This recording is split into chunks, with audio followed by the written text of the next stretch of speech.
Mais quand la mort, elle est proche, parfois, il y a des réticences. Ah, en plus, c'est écrit à la main. Donc, c'est comme une porte-entrée aussi que tu peux offrir pour que la personne, elle se mette à l'aise aussi. Voilà. Bonjour et bienvenue sur la chaîne monsoin.ch, la première plateforme en ligne de Suisse qui met en relation les thérapeutes et les patients. Aujourd'hui, nous accueillons Raymonde. Bonjour Raymonde. Bonjour Patricia. Avec Raymonde, aujourd'hui, nous allons aborder des sujets très passionnants. Elle va nous parler de son métier d'infirmière. Elle va nous parler aussi de ses cartes qu'elle fait tout spécialement, écrites à la main, je précise, avec des dessins bien à elle, pour ses patients. J'en ai d'ailleurs tiré une aussi avec un message très personnel, c'était très beau. Ensuite, on va parler aussi de la mort, de l'évolution de la mort, et on va aussi parler de comment bien avancer dans la vie quand on fait juste un retour dans son passé pour prendre avec ce qu'il y a de meilleur. Merci aussi à vous de nous liker, de partager et de vous abonner. Je précise d'ailleurs que vous pouvez retrouver Raymonde sur la plateforme monsoin.ch dont vous trouvez le lien dans la description de la vidéo ci-dessous. Ensuite, vous pouvez aussi nous suivre en podcast sur Spotify. Et voilà, je vous souhaite une bonne séance. Bonjour Raymonde. Bonjour Patricia. Et merci d'être là avec nous. Merci de me aujourd'hui, recevoir. mais avec grand plaisir. Raymonde, tu es une thérapeute qui nous vient d'une région fribourgeoise, enfin d'une région assez rocheuse, on va dire, mythique, Oui, connue pour... Ça me parle rocheuse parce que juste un peu plus loin, on a les Gastlosen qui sont une chaîne d'escalade où j'ai beaucoup été dans ma jeunesse. Et c'est vrai qu'on est dans une montagneuse préalpe. Oui, c'est ça. Voilà. C'est ça. Et puis, bon, tu vas nous parler un petit peu de toi, mais ça m'interroge, cette région, parce que c'est quand même pas facile de s'affirmer comme thérapeute énergétique dans une région qui est assez traditionnellement reconnue pour ça, enfin pour son... Qui est reconnue pour être une région empreinte de la religion catholique, parce que c'est un petit peu comme dans toutes les vallées un peu... Mais en fait, reconnue, je ne sais pas si je suis reconnue, parce que mon travail de base, c'est infirmière, et j'étais plus peut-être reconnue dans ce travail-là. Maintenant, c'est d'oser s'affirmer comme thérapeute. Je ne me dis pas thérapeute, je dis que je suis praticienne en soins de guérison, mais aussi en relation d'aide. J'accompagne le deuil. J'accompagne les situations, le deuil dans sa grande, dans tous les sens du terme. Oui. Et je pratique soit justement de l'accompagnement verbal, soit et ou des soins de guérison.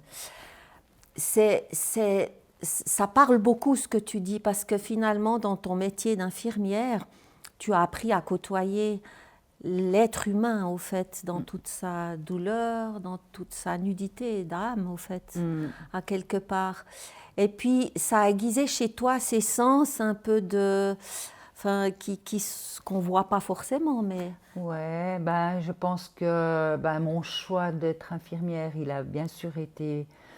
Je crois que j'étais toute petite quand j'ai émis ce souhait. J'ai passé par d'autres formations parce que je n'étais pas assez âgée. Puis je ne voulais pas faire une école d'infirmière d'abord parce que les infirmières, j'avais l'idée, c'est les papiers, c'est beaucoup moins proche du patient. Donc j'avais fait une formation d'infirmière assistante. Et puis après, quelques années d'expérience en milieu hospitalier et chez un chirurgien, j'ai décidé de terminer ma formation, en fait, de reprendre une formation pour être infirmière, parce qu'il y avait quand même quelques petites ampoules qui devaient s'allumer, où j'avais besoin de comprendre quand même d'aller un peu plus loin. Et puis voilà, mais Voilà, ce que je défends le plus, c'est le contact, c'est l'accompagnement, c'est pas tellement ces soins techniques, alors on est obligé de les faire, Bien sûr, ouais. mais c'est plus la relation, être proche de la personne. Oui, elle a beaucoup à nous apprendre, la personne qui est. C'est pas une relation comme ça et comme ça, hein, on est déjà sur un. Mais quand tu dis elle a beaucoup à nous apprendre, ça veut dire Bah, sur son vécu, c'est pas moi qui peux dire comment elle veut être accompagnée. On dit que accompagner, ça veut dire manger son pain avec, étymologiquement. Hein. ah Donc, joli. c'est vraiment Ouais, on marche au rythme de la personne. ouais. La personne, elle vient avec ses besoins, avec son être, ses souffrances, et puis de par l'écoute que je peux lui offrir, de par aussi les techniques d'accompagnement que j'ai apprises et qui viennent aussi assez naturellement, eh ben, je peux leur proposer, en tout cas, de découvrir leurs propres ressources aussi. Parce qu'il ne faut pas oublier que dans la relation d'aide, une chose qui est très importante, c'est croire en l'autre, que l'autre a ses ressources. Oui, C'est pas et faire à la place. qui peut y arriver aussi. Qui peut y arriver. Lui-même, au fait. Lui-même, Ouais. il doit parfois découvrir ses ressources parce que des fois, les personnes que j'accompagne viennent souvent parce qu'elles sont perdues dans leur situation ou trop en souffrance pour entrevoir une lumière. Bien sûr. Et de pouvoir les amener justement sur ce chemin Ouais. ah ben moi je peux aussi mettre en action certaines choses au début si c'est un deuil très proche, c'est vraiment des petites actions pour retrouver un peu de joie, un peu de plaisir, mais il y a toujours, pour moi, Bien il y a sûr. toujours cette lumière. Ouais.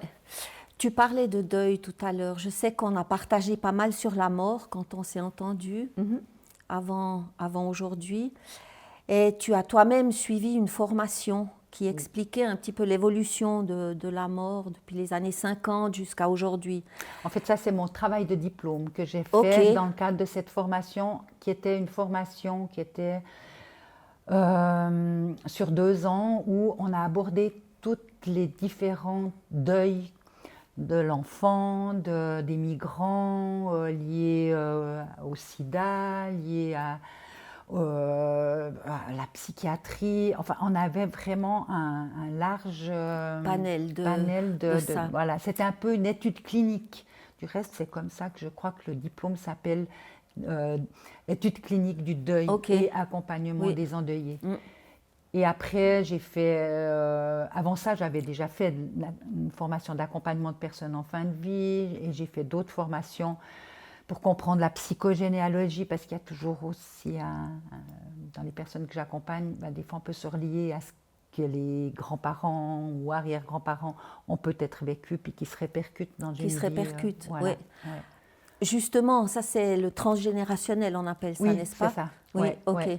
Et puis comment tu abordes ça, au fait, quand tu es face à une patiente ou un patient? Alors, ce n'est pas dans tous les cas, mais c'est peut-être quand quelqu'un vient avec une répétition, qu'elle me dit, ouais, mais déjà, il y a déjà eu, mon père ou ma mère a déjà vécu la perte de...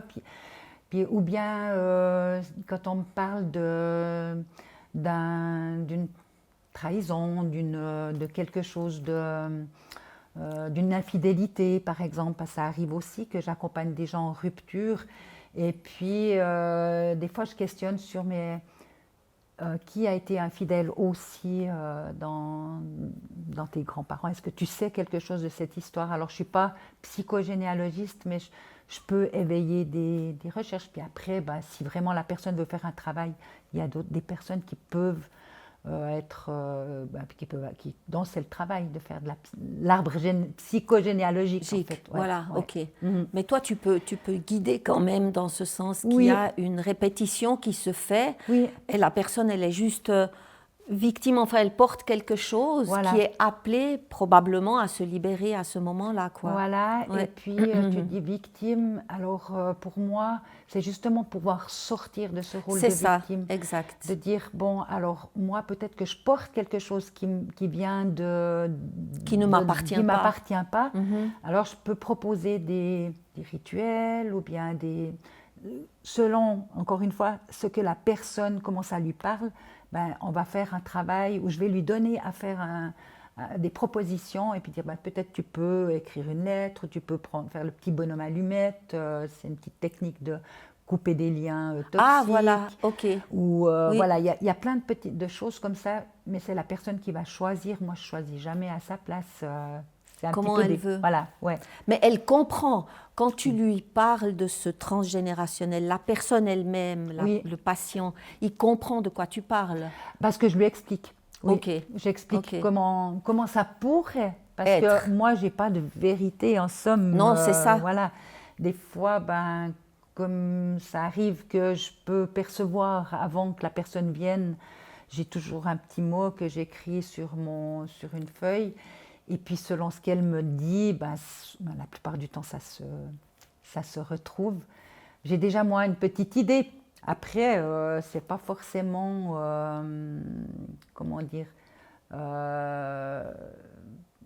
ouais, c'est pas systématique que la personne, je vais la guider forcément dans cette direction-là. Ouais, Ça bien va sûr. vraiment être, oui, ce qu'elle est le désir.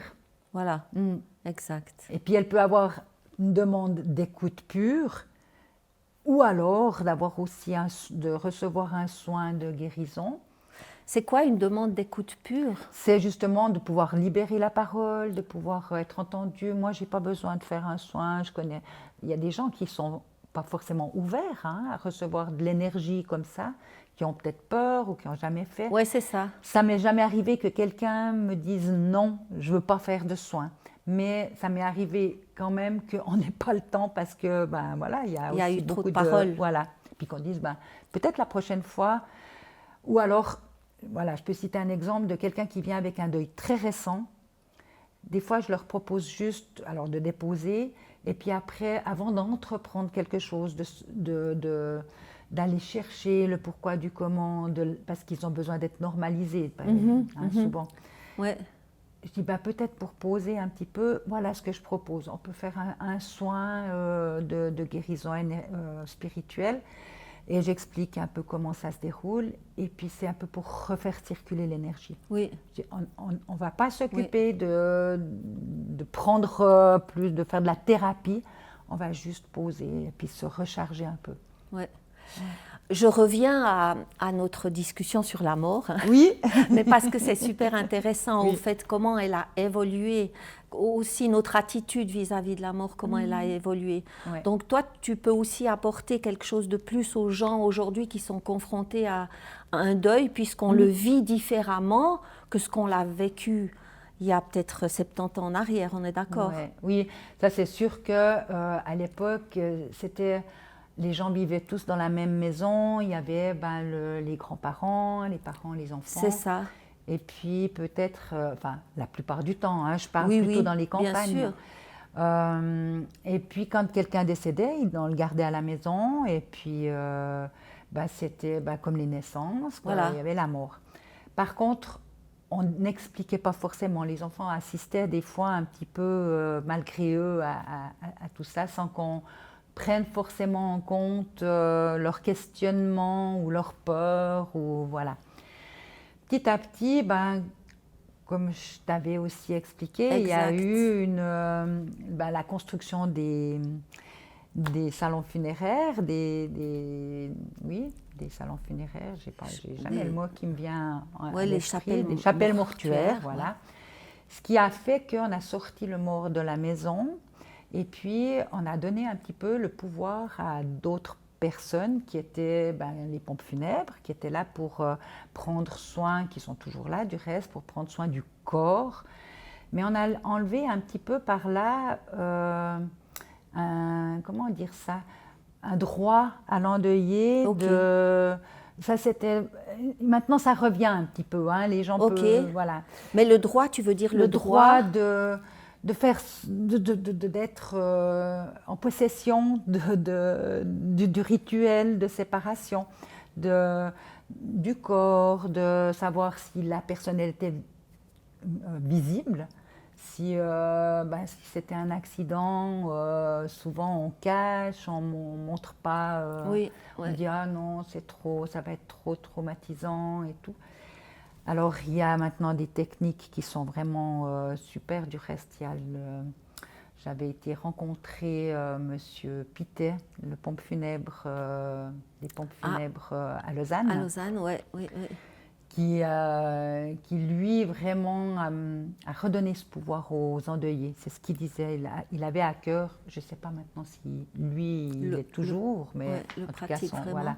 Ouais. Il a transmis un petit peu le fait que voilà, quand on est endeuillé, c'est déjà assez difficile comme ça de subir un peu, parce que là on est vraiment dans subir. Si on nous dépossède aussi de ce qu'on aimerait faire, peut-être, je ne sais pas, rester proche de la personne, lui prendre la main ou Ouais. voilà. Mais toi, tu veux dire alors par là que si on avait gardé plus le contact avec cette réalité de la mort, on aurait peut-être moins besoin de la retravailler par après, ou bien Oui, comment? alors bon, on ne doit jamais forcer non plus. Ouais, Quelqu'un ouais, à ouais. aller voir un mort, Non, des non, fois c'est pas. Mais je pense qu'il y a eu un petit peu, mais aussi de par le fait qu'on est dans une société qui a besoin de nouveautés, qui a besoin de. Voilà, nous on a peut-être un âge, comme on disait tout à l'heure, un peu plus. mûr. Mûr, voilà, mûr, c'est là.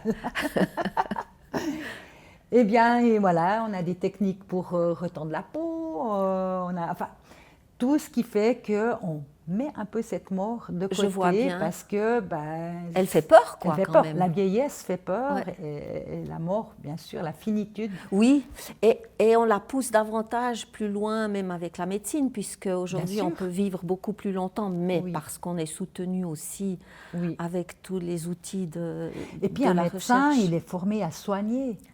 Jusqu'au Alors, bout, au fait. Oui, Ouais. mais soigner. Soigner, ça veut dire guérir. Et heureusement qu'il y a eu cette évolution avec les soins palliatifs qui font que il y a des médecins qui se sont formés. Et maintenant, dans la formation des médecins, il y a aussi cet abord de la fin de vie. Et voilà, une personne, elle va peut-être pas s'en sortir vivante de cette maladie, ou malgré toutes les bonnes volontés et Ok. tous les traitements qu'on peut proposer. Ouais.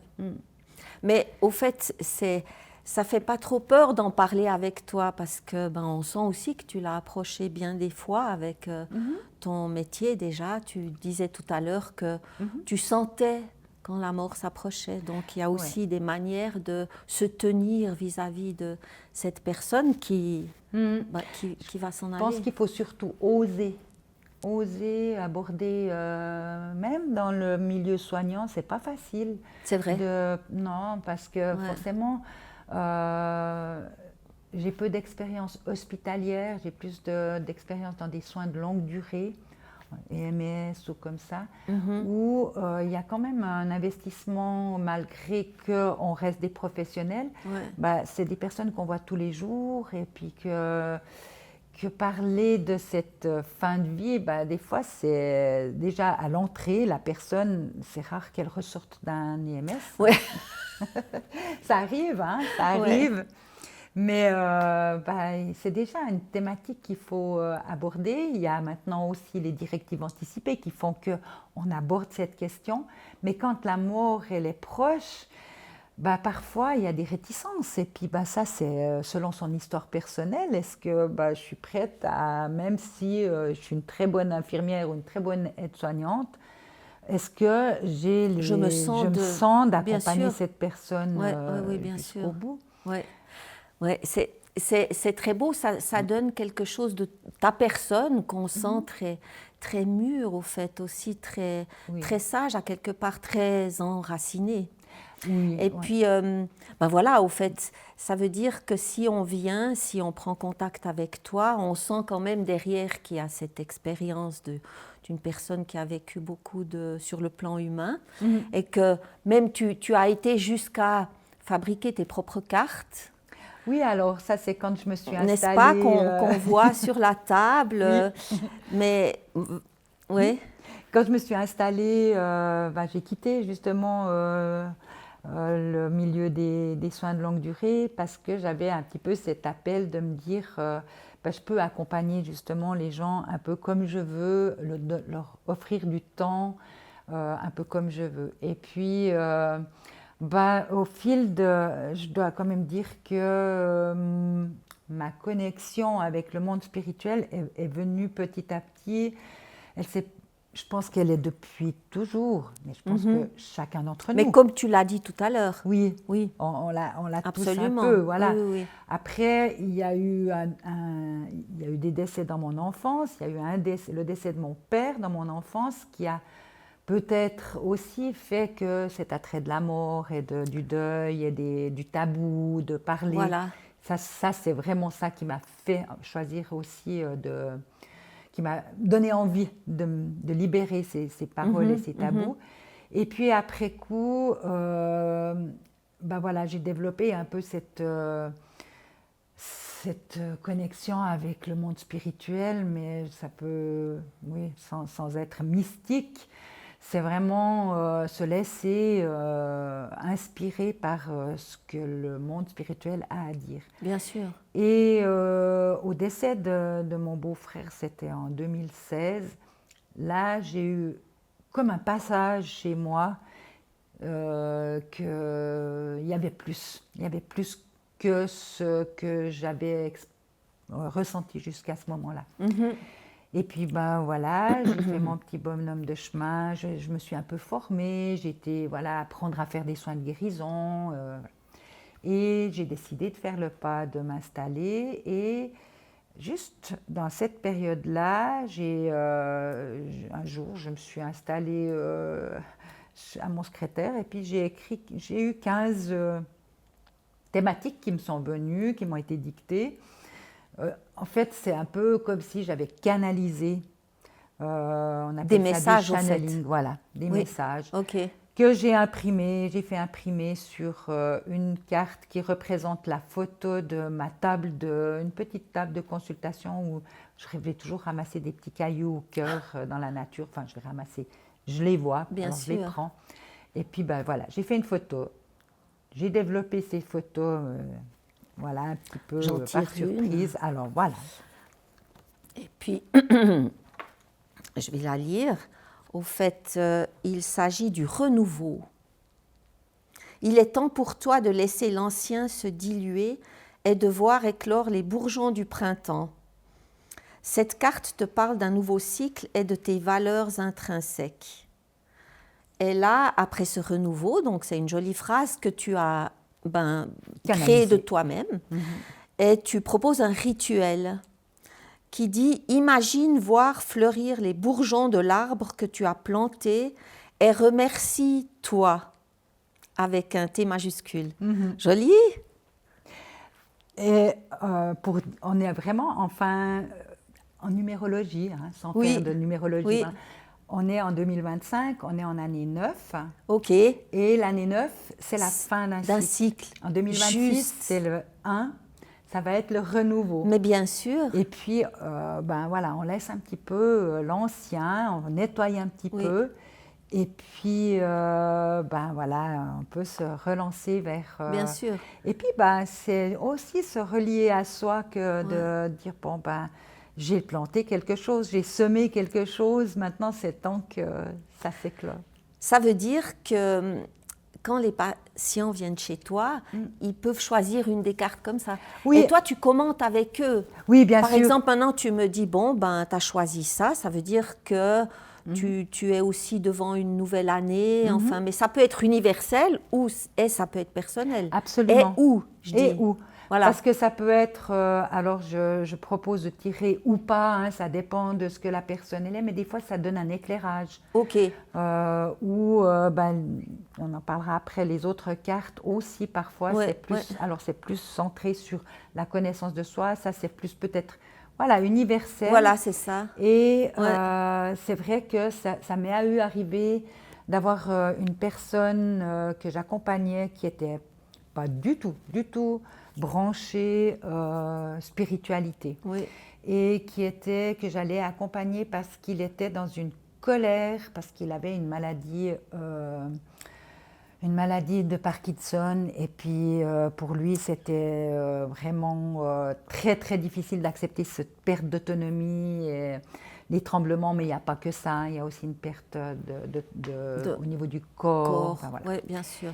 Et puis aussi psychique. Et cette personne, c'était un professeur d'Uni. Et au début de la relation, il m'a beaucoup testé, il m'a beaucoup confronté, il essayait de voir si je connaissais quelque chose, voilà, si j'avais des connaissances Bien de sûr. culture générale d'abord. Oui. Et puis après, il m'a amené à le confronter un petit peu. Et puis un jour, il était assis comme ça, et puis toujours avec sa grosse boule devant, c'est ce que j'ai dit, moi je vois comme une grosse boule malade de Parkinson. Ah, que tu voyais, c'était le visuel oui, qu'il t'envoyait. Voilà, ok. Il avait ça, c'était sa définition, c'était j'ai Parkinson, voilà. Je suis quelqu'un qui a le Parkinson. Et puis je lui ai demandé à ce moment-là, j'ai dit, est-ce que vous seriez d'accord de faire un petit pas de côté pour vous regarder sous un autre angle? Bien sûr. Pour voir que derrière cette grosse boule, il y a ce personnage qui aime, qui est digne, qui a plein de, bien voilà, sûr. qui a des enfants, voilà. qui a... Et puis voilà, on a un petit peu partagé là autour. Et puis je lui ai proposé de lui faire tirer une carte. J'ai dit, ah mais vous aimeriez avoir un petit message comme ça pour clore la séance. Je dois dire que je lui avais fait un petit peu des petits carillons parce qu'il aimait bien se détendre quand même. Il avait quand même... il se défendait, mais... Et puis, il a tiré, il y a une des cartes qui s'appelle le regard. Et puis, mais c'est trop marrant. Change de regard. Mais non. Il m'a dit, mais comment vous faites? C'est vrai. Et puis depuis là, il s'est laissé un peu plus s'emporter. Et puis, il s'est ouvert aussi sur ses croyances, sur l'au-delà. C'est génial. Donc, c'est comme une porte-entrée aussi que tu peux offrir pour que la personne, elle se mette à l'aise aussi, dans une confiance. Quoi. Oui. Il ne faut pas aller avec ses gros sabots, il ne faut pas faire peur, parce que justement, tu me disais tout à l'heure, dans ta région, il faut que la personne, elle sente aussi qu'il y a de l'ancrage, que voilà, je ne suis pas quelqu'un qui suis complètement dans les... On peut être... On peut être suspendu. Oui, tout à fait. Ouais. Mais il faut quand même avoir bien les pieds sur terre. Bien sûr. Et je pense que les gens sont capables d'entendre ça, parce que mine de rien, quand on s'approche quand on vit certaines difficultés, on peut être ouvert quand même. Si les gens viennent chez moi, ils ont quand même un petit peu une idée de qu'est-ce que je vais faire. Oui, enfin c'est pas pour rien. Oui, non. Et ça aussi, c'est des cartes que tu as fait toi-même. Alors oui, ça c'est d'autres cartes. C'est aussi un jour, j'ai commencé à faire... vous savez, des fois, on ferme les yeux, puis on fait des dessins comme ça. On appelle ça à l'aveuglette. Oui. Et puis, j'ai fait un dessin. Puis après, j'ai écrit... alors, c'était sur un plus grand format. J'ai écrit ce qui me venait. C'était un petit peu comme une guidance de la journée. Et puis après, j'ai changé de format parce que je me suis dit, tiens. Je sais pas, des fois les choses, elles me viennent comme ça sans que je dise, il faut que je fasse... oui, c'est génial. Ça vient comme ça. Ouais. Puis j'ai pris la moitié de la carte que je faisais, je l'ai coupée en deux. Et puis j'ai commencé à écrire. Et en fait, c'est des cartes de connaissance de soi qui vont plus aller à l'intérieur. À l'intérieur. Je reste, si tu veux peut-être en tirer une. Mais oui, avec plaisir. Voilà, donc le dessin en soi. Le dessin, alors il peut servir pour la personne qui veut vraiment le consulter, dire moi, voilà ce que je vois sur ce... Oui. Mais pourquoi noir et rouge? Alors c'est parce que... Rouge et noir. Parce que ça va. En plus, c'est écrit à la main. Oui. C'est magnifique. Déjà, je trouve très joli parce que c'est des dessins qui veulent dire quelque chose puisqu'elles émanent de ta main. Noir et rouge, tu as dit pourquoi pas. Voilà. Ça n'a pas plus d'importance que ça. Non. Voilà. Et puis, grande surprise, message écrit avec la main. Ça, c'est déjà rare, hein? Parce que normalement, on les fait imprimer, on les colle, bam, bam. Donc, c'est vraiment quelque chose de personnel qu'on peut aussi se dire, mais enfin elle, Raymonde, elle prend soin de moi, puisque même elle m'écrit un message personnel que je lis. Cette carte a 2 messages. Ta relation à l'autre. Sais-tu poser tes limites? Te laisses-tu envahir? Peux-tu considérer l'autre dans son unicité? Message 2. Quelle part de toi prend le dessus? Ton côté féminin avec les émotions, ton côté masculin avec les décisions. Ancre-toi à la terre, active ton chakra du cœur et écoute-le. Infinie gratitude. Avec Ça un se termine gros souvent par cœur. infinie gratitude. Ouais, c'est trop beau, c'est trop beau. J'en ferai ma petite philosophie. Je ne sais pas si ça va rester dans l'enregistrement, mais avant de venir, j'ai eu le mot limite.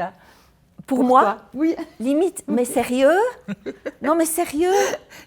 Puis ça veut dire ça, au fait, les limites. C'est ça, c'est savoir aussi, oui, fixer ses limites, ça veut dire se respecter, ça veut dire, est-ce que parfois j'en fais trop pour les autres ou est-ce que je m'écoute suffisamment, voilà. Mais bien sûr. Ouais, et oui. puis, j'envisage bien que ce genre de... Bon, je la laisse encore un peu comme ça. Hein. Mais je peux bien imaginer que ces cartes, elles ouvrent une porte incroyable quand on est en séance. Parce que ça veut dire après que même si on vient avec une problématique qu'on est sûr qu'elle est, mais tout d'un coup, ça ouvre une porte peut-être juste un peu de travers et on arrive peut-être mieux à cerner, comme tu disais avant, de voir le problème aussi par un autre angle, quoi. Oui, des fois ça complète un petit peu ce que la personne, ou bien quand il y a des fois une difficulté aussi à s'exprimer. Je dis, vous avez envie de tirer peut-être une carte ou comme ça? Oui, c'est ça. Alors là, les situations ne sont pas exhaustives parce que c'est un peu évolutif comme ça. Il y en a je ne sais pas combien. Mais ça m'est arrivé de faire pour un client qui m'a demandé, je le propose sur mon site, sur 9 cartes, sur une situation, voilà, il m'a dit, voilà, je suis dans une situation où j'ai besoin de prendre des décisions et puis je ne sais plus trop où j'en suis, voilà. Donc j'ai fait ces 9 cartes sur une dizaine de jours, comme ça, pratiquement une carte par jour. Et puis après, je lui ai envoyé ces cartes. Et puis les 9 donc? Oui, oui, okay. Alors après, ça c'est un pack, ça c'est un pack de 9 cartes. Je peux aussi faire, j'ai aussi une personne qui m'a demandé pour une situation. Alors je lui ai envoyé une carte avec un format plus grand où il y avait vraiment l'explication du reste. Je l'ai mise en témoignage sur mon site aussi.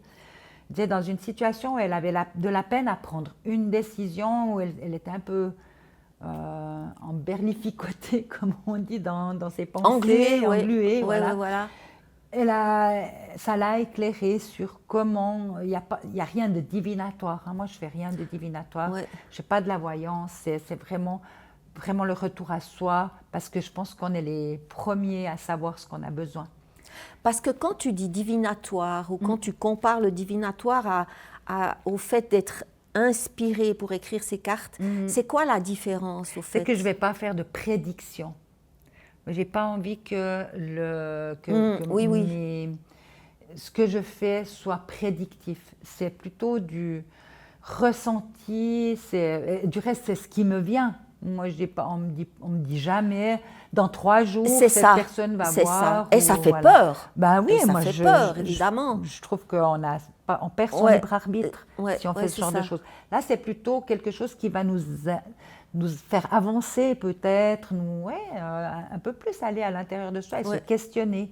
Dire, ah oui, alors des fois, on en a marre de se questionner et puis on dit, Mais parfois, ça fait du bien quand même d'aller chercher un petit peu, mais peut-être bien que j'entretiens toujours les mêmes relations avec ces personnes. Tac. Puis après, ça va un pas, on commence déjà par un, etc. Oui. Tu m'avais dit aussi que pour te mettre en bonne situation quand tu es vis-à-vis d'un patient ou en tout cas à distance, c'est que tu te mets en condition. Tu as plusieurs plusieurs méthodes. Enfin, tu mets de la musique et puis tu essayes ça m'avait beaucoup impressionné, de te défaire de toutes les croyances que tu aurais sur cette personne ou sur tout ce qui te ce que vient. je pourrais anticiper en connaissant la personne, Voilà, par exemple. c'est ça. Voilà, exact. C'est vraiment faire le vide. Alors, ce que je fais, c'est que quand je rentre, j'ai ma salle chez moi. Effectivement, je mets un peu de musique, je me mets les écouteurs dans les oreilles pour me recentrer. Ouais. Méditer, c'est un grand mot, hein, mais c'est quand même une forme de méditation. Je mets un petit peu d'huile essentielle, un petit mélange, voilà, c'est un petit peu plus pour moi que voilà. J'allume une bougie et puis je demande l'accompagnement et le soutien du monde spirituel pour que j'ai les bonnes informations et puis surtout si je vais donner un soin, que justement j'ai pas ces pensées j'annule les pensées. Tu annules les pensées voilà. Intellectuelles, au fait. Mentales. Oui. Voilà. Et quand tu t'adresses, tu dis au monde spirituel, parce que souvent les thérapeutes, ils ont leur guide, hein, ils parlent de leur animal totem ou d'un ange particulier. Chez toi, c'est vraiment le monde spirituel dans son ensemble, le monde bienveillant spirituel, c'est ça? Oui, ouais. Alors j'ai une petite accroche avec Marie. Oui. Plus qu'une petite accroche. C'est une sœur, une grande sœur. Ouais, une mère spirituelle. Oui, voilà. Voilà, je ressens son amour, son accompagnement. Ouais. Mais certainement qu'il y a d'autres maîtres ascensionnés que Marie qui sont là, que je n'identifie pas, mais que je ressens. Après, j'ai le soutien de mes défunts quand même, que je sollicite et que je sais qu'ils sont présents. Et voilà. C'est vraiment... Et puis mon guide intérieur, Voilà, c'est ça. Puisque, enfin, tu parles de toi dans tes cartes avec un T majuscule, donc tu parleras de moi-même avec un M majuscule. Alors peut-être que parfois c'est le guide de la personne, oui. pour qui je fais le soin, qui va me donner des mots, parce que je n'ai pas forcément des termes bien précis, où je ne vois pas des phrases. Je pense que c'est plutôt de la connaissance, ça vient plutôt du chakra coronal que le troisième œil ou un autre. Je pense que c'est vraiment des infos que je reçois et que je transmets. Parfois, c'est un petit peu rigolo parce que voilà, on dit que le monde spirituel a beaucoup d'humour. C'est-à-dire, c'est vrai? Oui, comme ça. Je t'ai expliqué, cette dame qui me parle qui vient pour un soin, voilà, de transmission, et puis quand je lui redonne le retour de ce que j'ai eu, je lui dis j'ai eu quelqu'un qui m'a donné une phrase, j'ai eu une phrase en anglais. Et puis elle me dit mais c'est bien sûr, ça c'était pas le conjoint qu'elle a perdu, mais c'était son frère qui disait tout le temps cette phrase sur le ton de l'humour. En anglais, il connaissait pas l'anglais, mais il disait ça. Mais ça il disait, et c'est ça qui est revenu. Et le truc, c'est quand ça fait sens pour la personne, qu'elle dit non mais c'est ça. Et je me rappelle aussi d'une dame qui son père était décédé, et puis je lui ai retransmis mot à mot. Maintenant, j'ai plus les mots parce que des fois, ça part, puis ça fait quelques années. Mot à mot, ce qu'il lui disait tout le temps, genre « tiens bon » ou des expressions que seul lui pouvait s'exprimer. Ouais. Alors là, je sais peut-être que c'est le défunt, mais je n'ai pas cette identification. C'est marrant, ça me vient à l'esprit que finalement, quand on va consulter un thérapeute, c'est parce qu'on a envie d'avancer, parce qu'on est coincé dans la vie, on disait englué ou qu'est-ce que... Mais au final, pour bien avancer, j'entends quand même toujours qu'il y a des messages du passé qui viennent, au fait. Donc, c'est comme si pour bien avancer, il faut aussi connaître ce qui est derrière nous, pour le prendre avec ou comment c'est. Oui, on dit beaucoup de nettoyer, justement, comme le renouveau, nettoyer. Mais il faut savoir qu'est-ce qu'il y a à nettoyer. C'est ça, au fait, parce que finalement, on veut tu vois la jeunesse comme elle est, avance, et puis au fait, il y a quand même toute une énergie qu'on oublie de prendre avec, parce que même si elle est passée, elle est quand même bienveillante. Oui. Mis à part justement ces accroches transgénérationnelles qu'on est appelé à dissoudre, au fait. Ben oui, moi je pense qu'on peut honorer ces défunts. Voilà, c'est honorer ça. ce qu'on a reçu. Ce qu'on a reçu aussi. Et puis parfois, il y a des choses, c'est comme dans un lien, il n'y a pas toujours tout qui est blanc et tout beau. Parfois, même si on aime profondément la personne, elle peut avoir dit des choses à un moment donné qui nous ont un peu perturbés.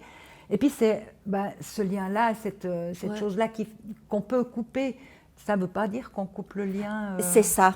complètement avec la personne. Mais clairement. Et puis on a souvent tendance quand même à jeter l'eau avec le bébé. Oui, moi j'ai l'impression, je vois là comme si on avait il faudrait prendre comme une passoire ou un tamis. Oui. Et puis ce qui reste, qui coule, c'est les choses que les personnes ont semées puis qui nous font du bien. Qui nous font du bien. Qui reste dedans, on peut jeter. Sur toutes les personnes que tu as eues qui ont été très, très marquées et touchées par tes soins, parce que j'imagine... c'est oui, je peux vraiment peut-être parler comme on va parler de choses à distance. Oui, c'est ça. Alors, j'ai eu quelqu'un qui a fait appel à moi pour faire un soin à distance parce qu'il allait se faire opérer. Et puis, c'était une lourde opération. Et puis, je lui ai fait un soin à distance. Alors, quand je fais un soin à distance, comme je fais ça chez moi, de préférence, j'ai une table où les gens s'installent en général. Et je me mets comme si la personne, elle était sur la table. Et les pieds, la tête, enfin voilà. C'est toi qui t'allonges donc du coup? Non. Tu fais comme si la personne était là. Ouais. Et je pose mes mains, parce que quand je fais un soin en présentiel, je pose mes mains soit aux pieds, soit au ventre, soit la tête, les épaules, enfin voilà. Partout où la personne accepte d'être touchée, partout. Oui, non, mais je comprends bien. Si elle n'oppose pas que je lui pose les mains sur le torse ou sur le ventre, si elle dit non, je ne fais pas. Mais en l'occurrence, quand c'est à distance, je vais poser mes mains par rapport à la table, là où je ressens que la personne est couchée. Et je lui ai fait ce soin avant l'opération. Il m'a directement après l'opération dit « aucune douleur, vraiment, c'est génial. Est-ce que tu peux quand même, parce que j'ai peur pour que ça se réveille ?» La suite. Et vraiment, c'était impressionnant parce qu'il a eu aucune douleur et c'était vraiment quelque chose, une intervention abdominale.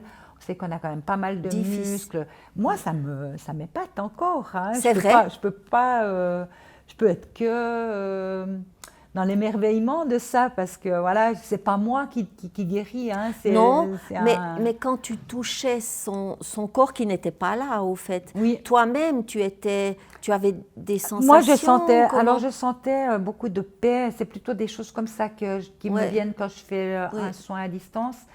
Je peux aussi parler du soin que j'ai fait vraiment à distance pour un petit garçon qui habitait en France. Et ça, c'était assez spécial.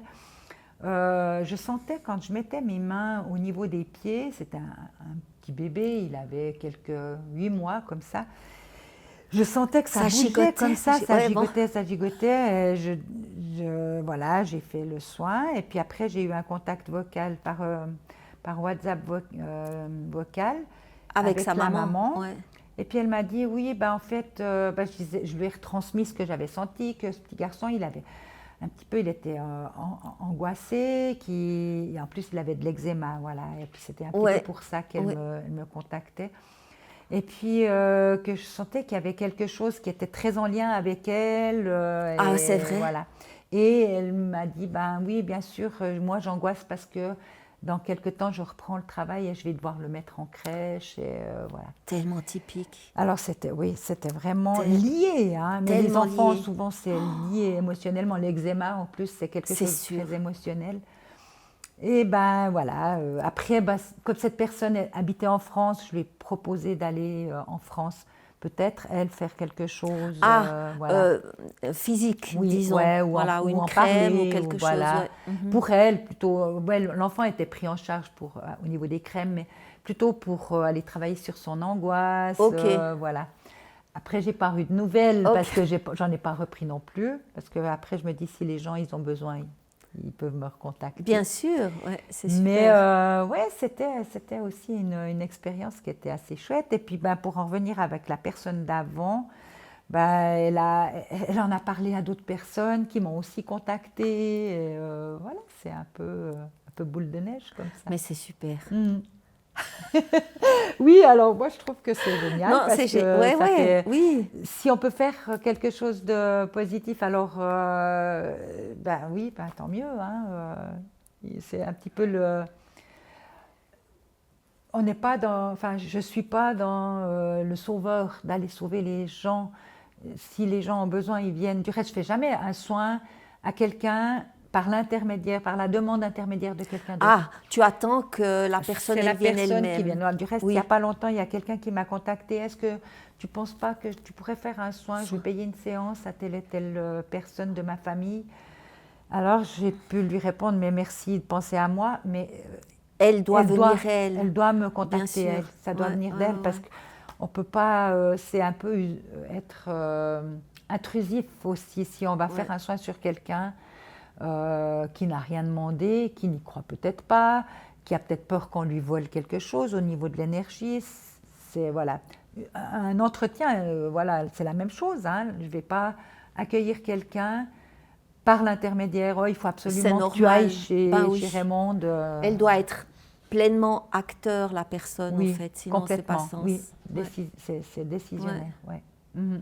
Merci beaucoup, Raymond. C'était magnifique d'avoir pu t'accueillir. Merci. Merci à vous tous de nous avoir suivis. Vous pouvez d'ailleurs retrouver Raymond sur le site monsoin.ch dont vous trouvez le lien dans la description de la vidéo ci-dessous. On est obligé de vous demander de nous liker, de nous donner votre avis, de vous abonner parce que ça fait partie de l'algorithme de YouTube. Ça, je l'ai appris. Et puis, on vous remercie aussi de nous écouter en podcast sur Spotify. Merci de vous abonner au site monsoin.ch. Les premières 15 minutes sont gratuites et j'invite les thérapeutes à venir nous rejoindre s'ils ont à raconter leurs anecdotes, leurs convictions, enfin leur histoire. Merci.